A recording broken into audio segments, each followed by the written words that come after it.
Radio Tehran, শুরু হচ্ছে বিশ্ব সংবাদ।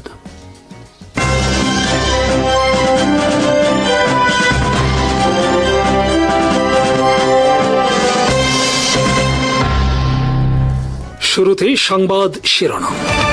জর্ডানের পররাষ্ট্রমন্ত্রী আইমান আল সাফাদি এবং জাতিসংঘের মহাসচিব আন্তোনিও গুতেরেসের মধ্যপ্রাচ্যে চলমান উত্তেজনা প্রশমনে যুক্তরাষ্ট্র ইরান যুদ্ধবিরতি কঠোরভাবে মেনে চলার উপর জোর দিয়েছেন। জর্ডানের রাজধানী আম্মানে অনুষ্ঠিত বৈঠকে তারা সাম্প্রতিক আঞ্চলিক পরিস্থিতি, সংঘাতের প্রভাব এবং দীর্ঘমেয়াদী শান্তি প্রতিষ্ঠার উপায় নিয়ে আলোচনা করেন। জর্ডানের পররাষ্ট্র মন্ত্রণালয়ের এক বিবৃতিতে বলা হয়েছে, উভয় পক্ষ যুক্তরাষ্ট্র ইরানের মধ্যে কার্যকর হওয়া যুদ্ধবিরতি অব্যাহত রাখার গুরুত্ব তুলে ধরেন। পাশাপাশি উত্তেজনার মূল কারণগুলো সমাধানে পুনরায় কূটনৈতিক আলোচনা শুরু করার আহ্বান জানান। তারা আন্তর্জাতিক আইনের আলোকে হরমুজ প্রণালীতে নিরাপদ ও অবাধ নৌ চলাচল নিশ্চিত করার প্রয়োজনীয়তার কথা উল্লেখ করেন। বিশ্বের জ্বালানি সরবরাহের জন্য অত্যন্ত গুরুত্বপূর্ণ জলপথে স্থিতিশীলতা বজায় রাখা আন্তর্জাতিক অর্থনীতি ও নিরাপত্তার জন্য অপরিহার্য বলে তারা মত দেন।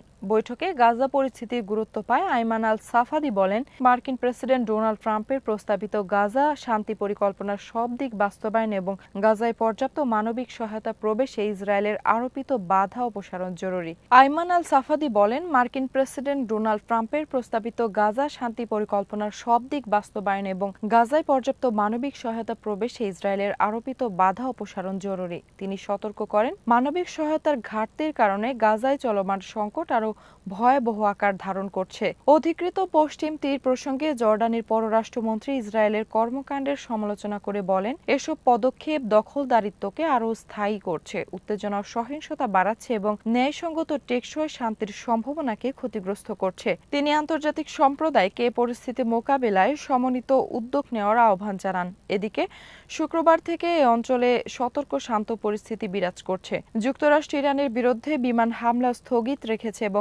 ইরানও টানা চতুর্থ দিনের মতো পাল্টা হামলা থেকে বিরত রয়েছে। এই পরিস্থিতিকে ইতিবাচক ইঙ্গিত হিসেবে দেখছেন কূটনৈতিক বিশ্লেষকরা। তাদের মতে, যুদ্ধবিরতি টেকসই রাখতে হলে দ্রুত আলোচনায় ফিরে গিয়ে আঞ্চলিক বিরোধের স্থায়ী রাজনৈতিক সমাধান খুঁজে বের করা জরুরি।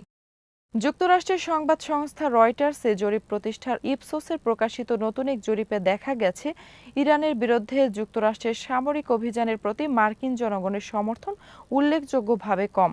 সোমবার প্রকাশিত ওই জরিপ অনুযায়ী মাত্র প্রতি ৩ জনের একজন যুক্তরাষ্ট্রের ইরান বিরোধী যুদ্ধকে সমর্থন করছেন। গত শুক্রবার থেকে রোববার পর্যন্ত পরিচালিত জরিপে আরও দেখা যায়, ৬৯% মার্কিন নাগরিক মনে করেন প্রেসিডেন্ট ডোনাল্ড ট্রাম্প ইরানে যুক্তরাষ্ট্রের সামরিক সম্পৃক্ততার লক্ষ্য স্পষ্টভাবে ব্যাখ্যা করতে পারেননি। এমনকি ট্রাম্পের নিজ দল রিপাবলিকান সমর্থকদের মধ্যেও প্রতি ১০ জনের মধ্যে ৪ জন একই মত প্রকাশ করেছেন। জরিপে উঠে এসেছে, গত ২৮ ফেব্রুয়ারি যুক্তরাষ্ট্র ইসরায়েল যৌথভাবে ইরানের বিরুদ্ধে হামলা শুরুর পর থেকেই যুদ্ধের প্রতি জনসমর্থন ৪০% নিচে রয়েছে। সাম্প্রতিক সময়ে প্রকাশিত একাধিক জনমত জরিপেও যুদ্ধবিরোধী মনোভাব বাড়ার ইঙ্গিত মিলছে। এর আগে প্রকাশিত ওয়াশিংটন পোস্ট ইপসোসের আরেকটি জরিপে দেখা যায়, ৬৮% মার্কিন নাগরিকের বিশ্বাস ইরানের বিরুদ্ধে এই যুদ্ধ লড়াই করার মতো নয় বা এটি যুক্তরাষ্ট্রের জন্য মূল্যবান সংঘাত নয়। এদিকে সোমবার প্রেসিডেন্ট ট্রাম্প জানান, আলোচনার সুযোগ দিতে তিনি আপাতত ইরানের বিরুদ্ধে মার্কিন হামলা স্থগিত রাখার সিদ্ধান্ত নিয়েছেন। তবে তিনি সতর্ক করে বলেন, তেহরানের সঙ্গে আলোচনা ব্যর্থ হলে আবারও হামলার নির্দেশ দিতে পারেন। অন্যদিকে গত সপ্তাহে সিনেটে অনুষ্ঠিত এক শুনানিতে মার্কিন প্রতিরক্ষা মন্ত্রী পিট হেগসেথ যুদ্ধ পরিচালনার জন্য অতিরিক্ত অর্থ বরাদ্দের আহ্বান জানান। তিনি জানান, এখন পর্যন্ত এই যুদ্ধে যুক্তরাষ্ট্রের ব্যয় দাঁড়িয়েছে ৩৭.৫ বিলিয়ন মার্কিন ডলার, যা মে মাসে অনুমান করা ২৯ বিলিয়ন ডলার থেকে উল্লেখযোগ্যভাবে বেশি। সাম্প্রতিক এসব জরিপ ও সরকারি তথ্য থেকে স্পষ্ট যে যুদ্ধ দীর্ঘায়িত হওয়ার সঙ্গে সঙ্গে এর ব্যয় এবং উদ্দেশ্য নিয়ে মার্কিন জনগণের মধ্যে প্রশ্ন ও অসন্তোষ ক্রমেই বাড়ছে। ইয়েমেনের হুথি আন্দোলন সোমবার সৌদি আরবের পূর্বাঞ্চলের গুরুত্বপূর্ণ তেল স্থাপনায় ড্রোন হামলার দাবি করেছে। এক বিবৃতিতে হুথিদের সামরিক মুখপাত্র ইয়াহিয়া সারি বলেন, ড্রোনের মাধ্যমে সৌদি আরবের পূর্বাঞ্চল থেকে ইয়ানবু বন্দরে অপরিশোধিত তেল সরবরাহ ও পরিবহনের সঙ্গে সংশ্লিষ্ট কয়েকটি সংবেদনশীল স্থাপনা এবং লক্ষ্যবস্তুতে হামলা চালানো হয়েছে। হুথিদের দাবি, ইয়েমেনের আকাশসীমায় সৌদি আরবের ধারাবাহিক লঙ্ঘনের জবাব হিসেবে এই অভিযান পরিচালনা করা হয়েছে। তবে হামলায় কী পরিমাণ ক্ষয়ক্ষতি হয়েছে বা কোনো হতাহতের ঘটনা ঘটছে কিনা সে বিষয়ে তারা বিস্তারিত তথ্য দেয়নি। এদিকে হামলার দাবির বিষয়ে তাৎক্ষণিকভাবে সৌদি কর্তৃপক্ষ কোনো মন্তব্য করেনি। এর আগে সোমবার সৌদি আরব জানিয়েছিল ইরাকের ভূখণ্ড থেকে উৎক্ষেপণ করা একাধিক ড্রোন তাদের আকাশ প্রতিরক্ষা ব্যবস্থা সফলভাবে ভূপাতিত করেছে। সৌদি আরবের দাবি এসব ড্রোন দেশটির তেল স্থাপনাগুলোকে লক্ষ্য করে পাঠানো হয়েছিল। উল্লেখ্য, গত সপ্তাহে হুথিরা সৌদি আরবগামী বা সৌদি সম্পর্কিত সমুদ্র পথে নৌ চলাচলের ওপর নিষেধাজ্ঞা ঘোষণা করে। এর পরিপ্রেক্ষিতে সৌদি নেতৃত্বাধীন জোট কঠোর ও শক্ত প্রতিক্রিয়ায় হুঁশিয়ারি দেয় এবং লোহিত সাগর ও বাব আল মানদেব প্রণালী নিয়ে চলাচলকারী জাহাজগুলো নিরাপত্তা নিশ্চিত করতে প্রয়োজনীয় ব্যবস্থা নেওয়ার ঘোষণা দেয়। সাম্প্রতিক এই ঘটনা প্রবাহ মধ্যপ্রাচ্য নিরাপত্তার পরিস্থিতিকে আরও জটিল করে তুলেছে। বিশেষ করে জ্বালানি অবকাঠামো এবং আন্তর্জাতিক নৌপথকে কেন্দ্র করে উত্তেজনা বৃদ্ধির আশঙ্কা তৈরি হয়েছে। বিশ্লেষকদের মতে, যদি এ ধরনের হামলা ও পাল্টা পদক্ষেপ অব্যাহত থাকে তবে আঞ্চলিক স্থিতিশীলতা এবং বৈশ্বিক জ্বালানি সরবরাহ ব্যবস্থার উপরও এর প্রভাব পড়তে পারে। উভয় পক্ষের আনুষ্ঠানিক প্রতিক্রিয়া ও পরবর্তী পদক্ষেপের দিকে এখন আন্তর্জাতিক মহলে নজর রয়েছে। ইয়েমেনের হুথি গোষ্ঠী সোমবার জানিয়েছে, সাম্প্রতিক দিনগুলোতে সৌদি আরবের নেতৃত্বাধীন জোট সমর্থিত ইয়েমেনি সরকারি বাহিনীর সঙ্গে চলমান সংঘর্ষে তাদের 9 জন যোদ্ধা নিহত হয়েছেন। হুথি নিয়ন্ত্রিত আল মাসিরাহ টেলিভিশন নিহতদের জানাজা ও দাফনের ভিডিও সম্প্রচার করেছে। প্রতিবেদনে দেখা যায়, নিহতদের মধ্যে 3 জনকে উত্তরাঞ্চলের সাদা প্রদেশে, 2 জনকে দক্ষিণ পশ্চিমাঞ্চলের তাইজে এবং বাকি 4 জনকে ইব্বো আমরান ও সানা প্রদেশে দাফন করা হয়েছে। তবে তারা ঠিক কোথায় বা কবে নিহত হয়েছেন সে বিষয়ে বিস্তারিত জানানো হয়নি। শুধু বলা হয়েছে তারা সৌদি আরবের বিরুদ্ধে একটি নির্ণায়ক যুদ্ধে প্রাণ হারিয়েছেন। বিশ্লেষকদের মতে এর মাধ্যমে সৌদি সমর্থিত ইয়েমেনি সরকারি বাহিনীর সঙ্গে সংঘর্ষের কথাই বোঝানো হয়েছে। এর আগে শনিবার ইয়েমেনের রাষ্ট্রীয় টেলিভিশনে জানায়, মারিব ও আল জাউফ প্রদেশে হুথিদের অবস্থান লক্ষ্য করে চালানো বিমান হামলায় সংগঠনটির কয়েকজন ক্ষেপণাস্ত্র বিশেষজ্ঞ নিহত হয়েছেন। সম্প্রতি লোহিত সাগর ও বাব আল মানদেব প্রণালীকে কেন্দ্র করে সৌদি আরব ও হুথিদের মধ্যে উত্তেজনা নতুন করে বেড়েছে। হুথিরা সৌদি সংশ্লিষ্ট জাহাজ চলাচল নিষিদ্ধ করার হুমকি দেওয়ার পর পরিস্থিতি আরও জটিল হয়ে ওঠে। গত সপ্তাহে হুথিরা আনুষ্ঠানিকভাবে সৌদি আরবগামী বা সৌদি সংশ্লিষ্ট সামুদ্রিক নৌ চলাচলের উপর নিষেধাজ্ঞা ঘোষণা করে। এর জবাবে সৌদি নেতৃত্বাধীন জোট জানায় তারা দৃঢ় ও কঠোর প্রতিক্রিয়া জানাবে এবং বাব আল মানদেব প্রণালী নিয়ে চলাচলকারী জাহাজগুলো নিরাপত্তা নিশ্চিত করতে প্রয়োজনীয় ব্যবস্থা গ্রহণ শুরু করেছে। বিশ্বের অন্যতম গুরুত্বপূর্ণ এই সামুদ্রিক পথ দিয়ে আন্তর্জাতিক জ্বালানি ও বাণিজ্যিক পণ্যের বড় একটি অংশ পরিবাহিত হয়। ফলে এই অঞ্চলের সংঘাত আরও তীব্র হলে বৈশ্বিক নৌবাণিজ্য ও আঞ্চলিক নিরাপত্তার উপর এর উল্লেখযোগ্য প্রভাব পড়তে পারে। মার্কিন প্রেসিডেন্ট ডোনাল্ড ট্রাম্প তুরস্কের কাছে অত্যাধুনিক F-35 যুদ্ধবিমান বিক্রির সম্ভাবনার বিরোধিতা করে ইসরায়েলের প্রধানমন্ত্রী নেতানিয়াহু যে অবস্থান নিয়েছেন তা প্রকাশ্যে প্রত্যাখ্যান করেছেন। সোমবার এয়ারফোর্স ওয়ানে সাংবাদিকদের সঙ্গে আলাপকালে ট্রাম্প বলেন, আমাদের কি বিক্রি করা উচিত সেটা আমাদের কেউ বলে দেবে না। ট্রাম্প তুরস্ককে যুক্তরাষ্ট্রের অসাধারণ মিত্র হিসেবে উল্লেখ করে বলেন, আঞ্চলিক বিভিন্ন ইস্যুতে বিশেষ করে সিরিয়ার ক্ষেত্রে আঙ্কারা ভালো ভূমিকা পালন করেছে। তিনি স্বীকার করেন যে তুরস্ক ইসরায়েল বা নেতানিয়াহুর ঘনিষ্ঠ সমর্থক নয়, তবে ওয়াশিংটন ও আঙ্কারার দ্বিপক্ষীয় সম্পর্ক এখনও দৃঢ় রয়েছে। সম্প্রতি ন্যাটো সম্মেলনের সময় ট্রাম্প জানিয়েছিলেন, তুরস্কের কাছে F-35 যুদ্ধবিমান বিক্রি পুনরায় চালুর বিষয়টি তিনি অবশ্যই বিবেচনা করবেন। একই সময়ে তুরস্কের প্রেসিডেন্ট রিসেপ তাইয়েব এরদোয়ান বলেন, F-35 সরবরাহের বিষয়ে ট্রাম্প ইতিবাচক মনোভাব দেখিয়েছেন। ইরানের নতুন সর্বোচ্চ নেতা হওয়ার পর থেকে পরিবারের সঙ্গে কোনো যোগাযোগ রাখছে না আয়াতুল্লাহ মুজতবা খামেনি। খুব অল্প সংখ্যক বিশ্বস্ত ব্যক্তি ব্যতীত অন্য ব্যক্তি বা গোষ্ঠীর সঙ্গেও তার যোগাযোগ নেই। মুজতবার শ্বশুর গোলাম আলী হাদ্দাল আদেল এই দাবি করেছেন। সম্প্রতি ইরানি বার্তা সংস্থা ইসনা নিউজ এজেন্সিকে দেওয়া এক সাক্ষাৎকারে হাদ্দাদ আদেল বলেছেন, নিরাপত্তাজনিত সুনির্দিষ্ট কারণে মুজতবা খামেনি তার পরিবারের সদস্যদের সঙ্গে কোনো প্রকার যোগাযোগ রাখছেন না। খুব অল্প সংখ্যক বিশ্বস্ত ব্যক্তি ব্যতীত অন্য কোনো ব্যক্তি বা গোষ্ঠীর সঙ্গেও তার কোনো যোগাযোগ নেই। তিনি কেমন আছেন কিংবা তার অন্য কোনো হালনাগাদ তথ্য আমরা জানি না। তবে জামাতা মুজতবা খামেনির উচ্ছ্বসিত প্রশংসাও করেছেন হাদ্দাদ আদেল। ইসনা নিউজ এজেন্সিকে তিনি বলেছেন, মুজতবার স্বভাবে তার পিতা আয়াতুল্লাহ খামেনির প্রভাব গভীর। পিতার প্রায় সমস্ত বৈশিষ্ট্য তার স্বভাবে রয়েছে। আমি নিয়মিত তার সুস্বাস্থ্য কামনা করে দোয়া করি। মুজতবা খামেনির ঘনিষ্ঠ কয়েকজন কর্মকর্তা এবং ইরানি রাজনীতিবিদ আব্দুল রেজা দাভারির বরাত দিয়ে মোস্তফার শারীরিক অবস্থা প্রসঙ্গে গত 23 এপ্রিল একটি প্রতিবেদন প্রকাশ করেছিল মার্কিন সংবাদ মাধ্যম দ্য নিউ ইয়র্ক টাইমস। সেখানে বলা হয়েছিল, মার্কিন ইসরায়েলি বাহিনীর বোমা হামলায় মোস্তফার একটি পা উড়ে গেছে, একটি বাহু গুরুতর ক্ষতিগ্রস্ত হয়েছে, মুখমণ্ডল ও ঠোঁট গুরুতরভাবে পুড়ে গেছে, ফলে কথা বলতে কষ্ট হচ্ছে তার। চিকিৎসকরা জানিয়েছে, সুস্থ হয়ে ওঠার জন্য মোস্তফা খামেনির প্লাস্টিক সার্জারি প্রয়োজন। ইরান ইস্যুতে ভয়াবহ সংকটে ওয়াশিংটন, নতুন করে বিপদ বাড়ছে ট্রাম্পের। ইরানকে ঘিরে মার্কিন প্রেসিডেন্ট ডোনাল্ড ট্রাম্প আবারও এমন একটি সন্ধিক্ষণে দাঁড়িয়েছে যেখানে প্রতিটি সিদ্ধান্তই আগের চেয়ে আরও কঠিন ও ব্যয়বহুল হয়ে উঠেছে। দীর্ঘদিনের সামরিক অভিযান কাঙ্ক্ষিত ফল না দেওয়ার এখন যুক্তরাষ্ট্রের সামনে কূটনৈতিক উদ্যোগ, সামরিক চাপ বৃদ্ধি কিংবা অর্থনৈতিক অবরোধ প্রভৃতি বিকল্পই বড় ধরনের রাজনৈতিক ও কৌশলগত ঝুঁকি তৈরি করেছে। হোয়াইট হাউস জানিয়েছে, টানা 13 রাত বিমান হামলার পর 3 রাতের জন্য হামলা স্থগিত রাখা হয়েছে যাতে কূটনৈতিক আলোচনার সুযোগ তৈরি হয়। তবে একই সঙ্গে প্রশাসনের পক্ষ থেকে সতর্ক করে বলা হয়েছে, প্রয়োজন হলে যুক্তরাষ্ট্র আবারও সামরিক অভিযান জোরদার করতে প্রস্তুত। এদিকে ইরান জানিয়েছে, সাম্প্রতিক দিনগুলোতে ওমানের মধ্যস্থতায় দুই দেশের উপ পররাষ্ট্রমন্ত্রী পর্যায়ে আলোচনা হয়েছে। তবে হরমুজ প্রণালীতে জাহাজ চলাচলের নিয়ন্ত্রণ নিয়ে নিজেদের অবস্থান থেকে সরে আসার কোনো ইঙ্গিত দেয়নি তেহরান। এই ইস্যুকেই বর্তমান উত্তেজনার অন্যতম প্রধান কারণ হিসেবে দেখা হচ্ছে। প্রায় 5 মাস আগে শুরু হওয়া সংঘাত কয়েক সপ্তাহের মধ্যে শেষ হবে বলে আশা করা হলেও বাস্তবে যুদ্ধ দীর্ঘায়িত হয়েছে। বিশ্লেষকদের মতে, ট্রাম্প প্রশাসন সামরিক চাপ বাড়িয়ে ইরানকে ছাড় দিতে বাধ্য করতে চাইলেও সেই কৌশল প্রত্যাশিত ফল দিচ্ছে না। গণহত্যার অভিযোগে অভিযুক্ত বিশ্ব নেতাদের গ্রেপ্তারের পক্ষে মত দিয়েছে 46% মার্কিন নাগরিক। জরিপে অংশগ্রহণকারীদের মধ্যে উল্লেখযোগ্য অংশ মনে করেন, এই ধরনের অভিযোগের ক্ষেত্রে আন্তর্জাতিক আইনের যথাযথ প্রয়োগ নিশ্চিত করা উচিত। জরিপের তথ্য অনুযায়ী গ্রেফতারের দাবিতে আলোচিত নেতাদের তালিকায় শীর্ষে রয়েছেন ইসরায়েলের প্রধানমন্ত্রী বেনিয়ামিন নেতানিয়াহু। গাজা যুদ্ধকে কেন্দ্র করে তার বিরুদ্ধে আন্তর্জাতিক অঙ্গনে ওঠা অভিযোগ এবং চলমান আইনি বিতর্কের প্রেক্ষাপটে এই মতামত প্রকাশ করেছেন জরিপে অংশ নেওয়া উত্তরদাতা। তবে জরিপটি পরিচালনা করছেন যুক্তরাজ্য ভিত্তিক একটি প্রতিষ্ঠান এবং এতে মার্কিন ভোটারদের মতামত তুলে ধরা হয়েছে। জরিপের ফলটি এমন এক সময়ে সামনে আসে যখন নেতানিয়াহু এবং মার্কিন প্রেসিডেন্ট ডোনাল্ড ট্রাম্প বৈঠকে বসতে যাচ্ছেন। ইসরায়েলের প্রধানমন্ত্রী নেতানিয়াহু জানিয়েছেন, ট্রাম্পের সাথে বৈঠকে অন্যতম প্রধান আলোচ্য বিষয় হতে যাচ্ছে ইরান।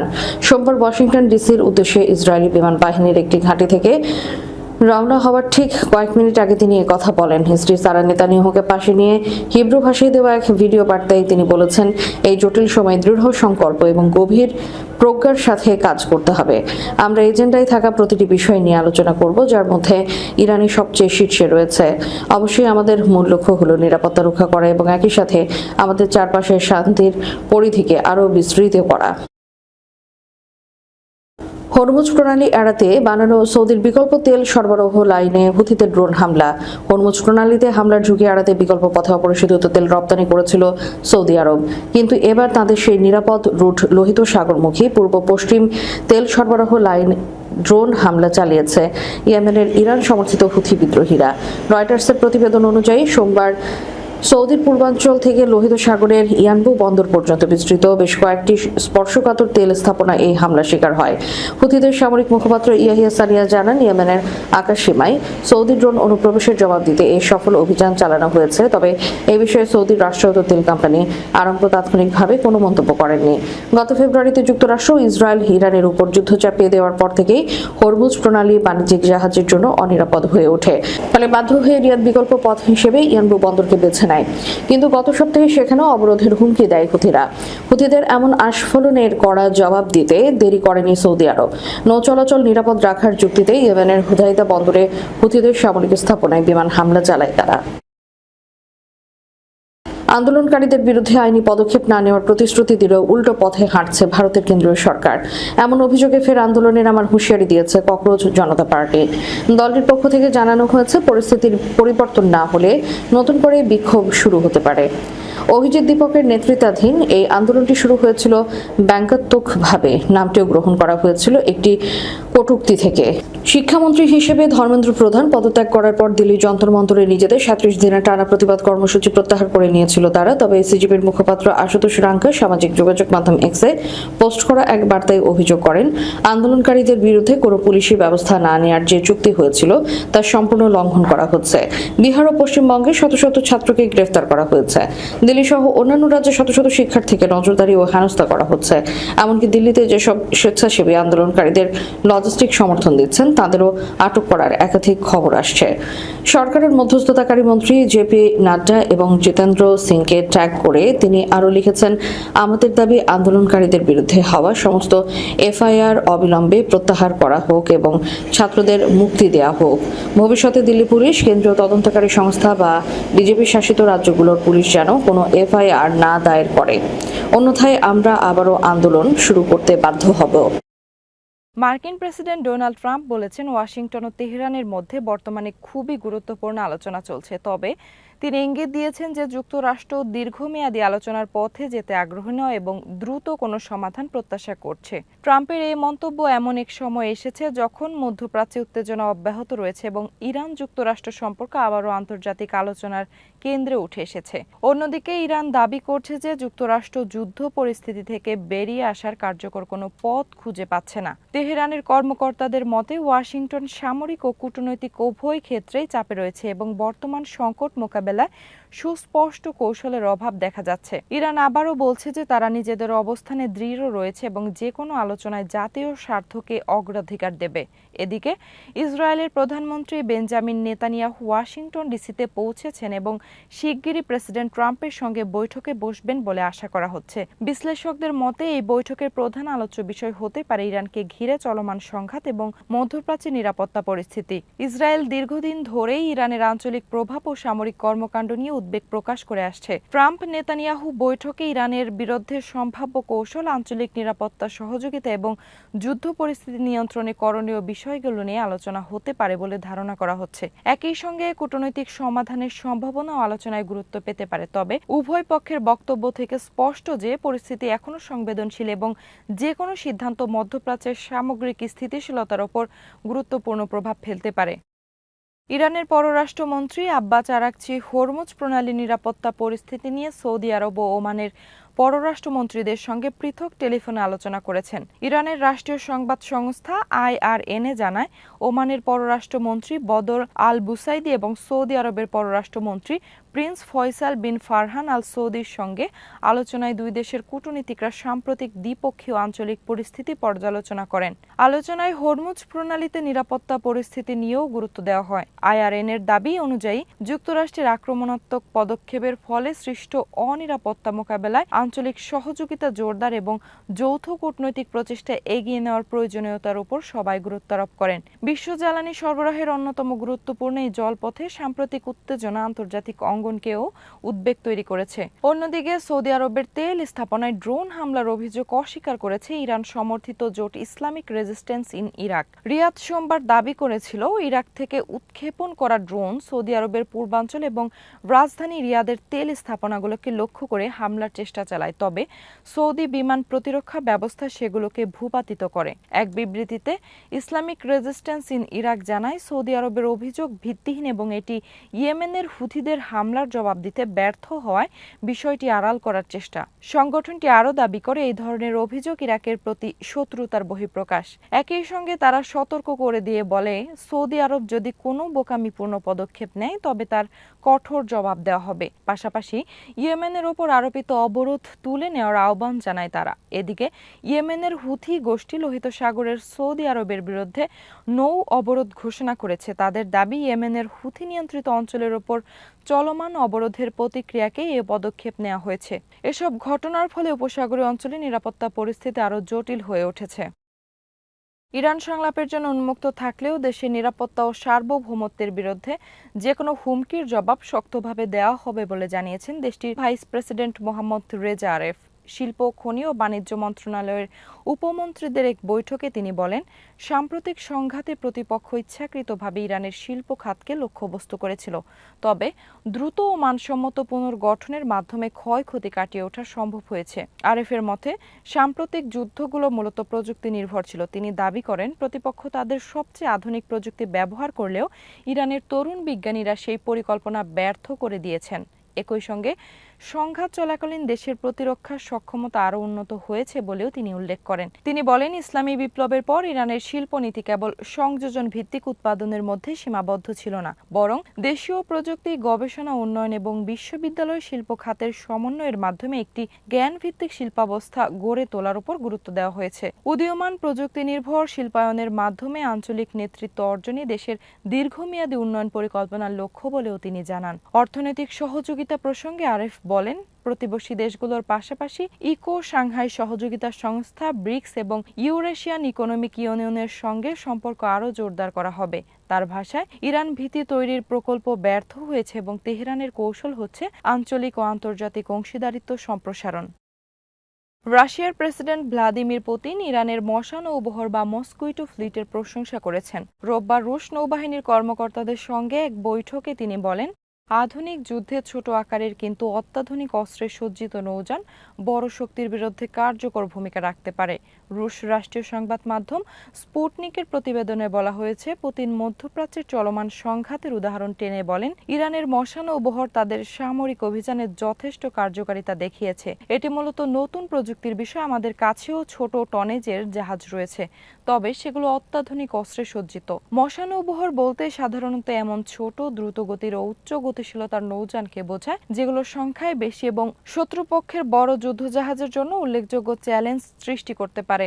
স্পুটনিকের তথ্য অনুযায়ী ইরানের এই নৌবহরে প্রায় 20টি গাদির শ্রেণীর ক্ষুদ্র সাবমেরিন এবং কয়েক হাজার দ্রুতগতির ক্ষেপণাস্ত্র আক্রমণকারী নৌকা রয়েছে। এসব নৌযানের অন্যতম বৈশিষ্ট্য হলো এগুলো আকারে ছোট হওয়ায় সহজে ইরানের পাথর উপকূলের ভেতরে নির্মিত গোপন সুড়ঙ্গ ও ভূগর্ভস্থ ঘাঁটিতে লুকিয়ে রাখা যায়। ফলে দূরপাল্লার ক্ষেপণাস্ত্র বা বিমান হামলার মাধ্যমে এগুলো ধ্বংস করা যুক্তরাষ্ট্র বা অন্য প্রতিপক্ষের জন্য কঠিন হয়ে পড়ে। বিশ্লেষকদের মতে, ইরান দীর্ঘদিন ধরেই পারস্য উপসাগর ও হরমুজ প্রণালীতে অসমমিত নৌ কৌশল অনুসরণ করছে। বড় যুদ্ধজাহাজের পরিবর্তে ছোট, দ্রুতগতি ও ক্ষেপণাস্ত্র সজ্জিত নৌযানের উপর নির্ভর করে তারা সম্ভাব্য প্রতিপক্ষের বিরুদ্ধে প্রতিরোধ গড়ে তোলার চেষ্টা করে। পুতিনের মন্তব্যে কৌশলের কার্যকারিতার প্রতি সমর্থনের ইঙ্গিত পাওয়া গেছে।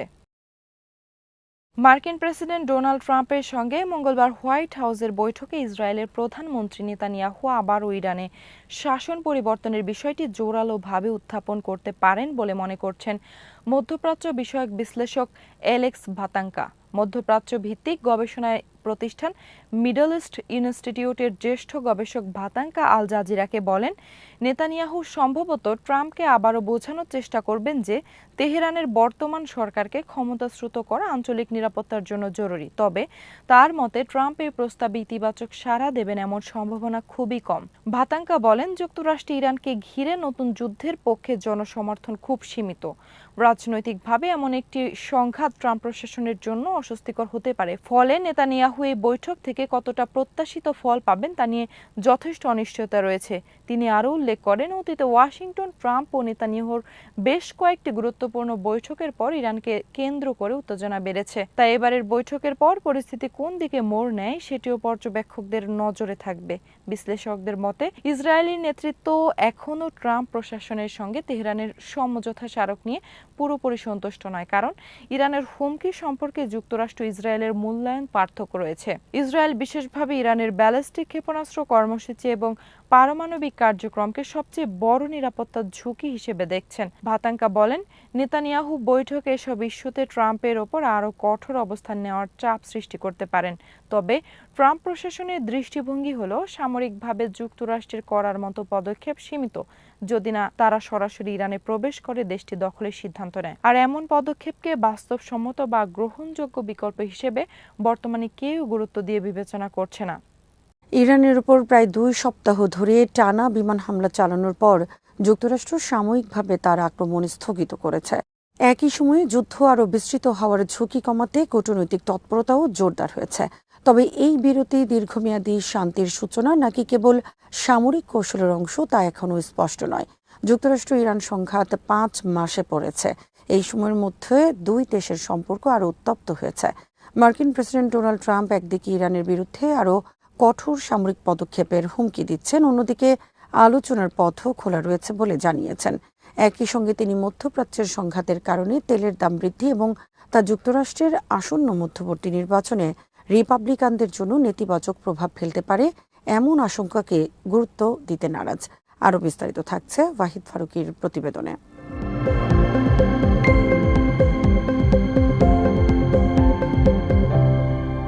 পরিস্থিতিকে আরও জটিল করে তুলেছে ওয়াশিংটনে ইসরায়েলের প্রধানমন্ত্রী বেঞ্জামিন নেতানিয়াহুর সম্ভাব্য সফর। 28শে ফেব্রুয়ারি যুক্তরাষ্ট্রের সঙ্গে সমন্বয় করে ইসরায়েল ইরানের বিরুদ্ধে সামরিক অভিযান শুরু করলেও সাম্প্রতিক মার্কিন হামলায় ইসরায়েলের সরাসরি অংশগ্রহণ দেখা যায়নি। বিশেষ করে বিশ্ব জ্বালানি বাণিজ্যের জন্য অত্যন্ত গুরুত্বপূর্ণ হরমুজ প্রণালী কার্যত ইরানের নিয়ন্ত্রণে চলে যাওয়ার পরও ইসরায়েল সামরিকভাবে নীরব রয়েছে। Washington institute for near east পলিসির ব্যবস্থাপনা পরিচালক ও সাবেক মার্কিন জাতীয় নিরাপত্তা পরিষদের মধ্যপ্রাচ্য বিষয়ক কর্মকর্তা মাইকেল সিং মনে করেন, ইরান হয়তো শঙ্কা করছে যে প্রয়োজনে ইসরায়েল আবারও যুদ্ধে সক্রিয় হতে পারে। তবে একই সঙ্গে ইসরায়েলের বর্তমান অনুপস্থিতি তেহরানের কাছে এমন বার্তাও দিতে পারে যে যুক্তরাষ্ট্র আপাতত সংঘাতকে সীমিত রাখার চেষ্টা করছে। তবে সিং সতর্ক করে বলেন, এই সাময়িক বিরতিকে বড় কোনো পরিবর্তনের ইঙ্গিত হিসেবে এখনই দেখা ঠিক হবে না। তার মতে এটি কয়েকদিনের বেশি স্থায়ী হলে তবেই তা তাৎপর্যপূর্ণ হবে। আপাতত এটি সামরিক পুনর্গঠনের জন্য নেয়া বিরতি নাকি গোপন কূটনৈতিক আলোচনার সুযোগ তৈরির অংশ সেটি নিশ্চিতভাবে বলা যাচ্ছে না।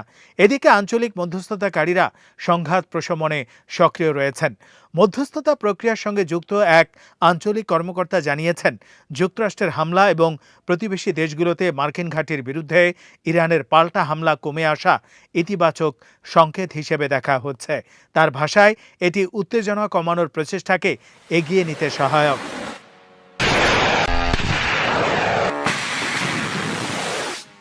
ওই কর্মকর্তা জানান, যুক্তরাষ্ট্র ও ইরান উভয়ই অন্তর্বর্তী যুদ্ধবিরতি চুক্তিতে ফিরে যেতে আগ্রহী। বর্তমানে যে সমঝোতা নিয়ে আলোচনা চলছে তার অন্যতম বিষয় হল হরমুজ প্রণালীতে জাহাজ চলাচল। আলোচনায় এমন একটি ব্যবস্থা নিয়ে কাজ হচ্ছে যাতে ইরান কিছু নিয়ন্ত্রণ বজায় রাখলেও আন্তর্জাতিক জাহাজ চলাচলে বর্তমানের তুলনায় কম বিধিনিষেধ আরোপ করা হয়। যুদ্ধ শুরুর পর ইরান তেলবাহী ট্যাঙ্কার ও পণ্যবাহী জাহাজে হামলা চালিয়ে কার্যত হরমুজ প্রণালীতে চাপ সৃষ্টি করে। এর ফলে আন্তর্জাতিক বাজারে জ্বালানির দাম দ্রুত বেড়ে যায়। যুক্তরাষ্ট্রে এই মূল্যবৃদ্ধি জন অসন্তোষ সৃষ্টি করেছে এবং নভেম্বরের নির্বাচনে রিপাবলিকান আইন প্রণেতাদের জন্য রাজনৈতিক ঝুঁকি তৈরি করেছে। জুনে অন্তর্বর্তী যুদ্ধবিরতি কার্যকর হওয়ার পরও হরমুজ প্রণালীর নিয়ন্ত্রণ নিয়ে উত্তেজনা অব্যাহত রয়েছে। ইরান জাহাজগুলোকে তার উপকূল ঘেঁষা নির্দিষ্ট রুট ব্যবহার করতে বলেছে এবং প্রয়োজনে ফি আরোপের কথাও জানিয়েছে।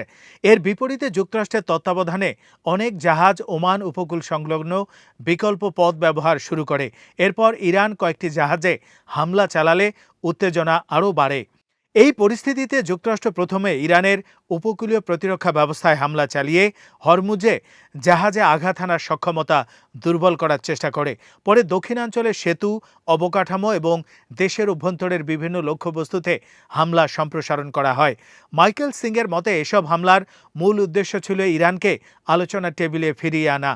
এখন গুরুত্বপূর্ণ বিষয় হল ইরান কূটনৈতিক চ্যানেলে কী ধরনের বার্তা দিচ্ছে এবং তারা আগের তুলনায় সমঝোতায় কতটা আগ্রহী হয়েছে।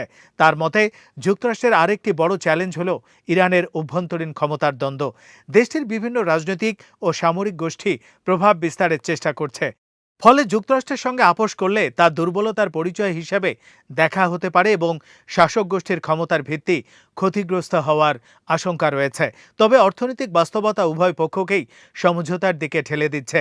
যুক্তরাষ্ট্র এবং ইরান দুই দেশই চায় হরমুজ প্রণালী আবার স্বাভাবিকভাবে চালু হোক। যদিও কোন শর্তে এবং কার নিয়ন্ত্রণে তা পরিচালিত হবে সেই প্রশ্নে দুই পক্ষের অবস্থান ভিন্ন। এদিকে সাময়িক বিরতির মধ্যেও আঞ্চলিক উত্তেজনা অব্যাহত রয়েছে। ইয়েমেনের হুথি বিদ্রোহীরা জানিয়েছে, সৌদি আরবের হোদেইদা শহরে বিমান হামলার জবাবে তারা সৌদি ভূখণ্ডে ক্ষেপণাস্ত্র ও ড্রোন হামলা চালিয়েছে।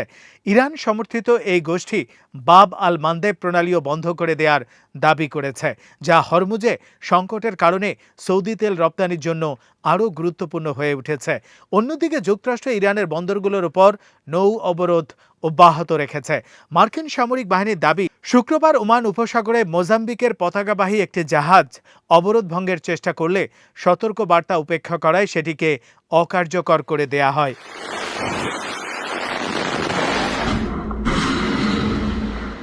এই অবস্থায় প্রেসিডেন্ট ট্রাম্প আবারও বলেছেন যুক্তরাষ্ট্রের সামনে দুটি পথ খোলা রয়েছে।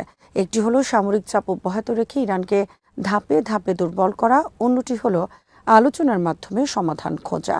তার ভাষায়, ইরান এখনও চুক্তির জন্য পুরোপুরি প্রস্তুত নয়, তবে সময়ের সঙ্গে সঙ্গে তারা আলোচনায় আরও আন্তরিক হয়ে উঠছে।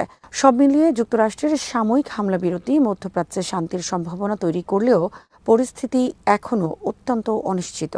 কূটনৈতিক প্রচেষ্টা সফল না হলে সংঘাত আবারও পূর্ণমাত্রার যুদ্ধে রূপ নিতে পারে বলে বিশ্লেষকদের আশঙ্কা।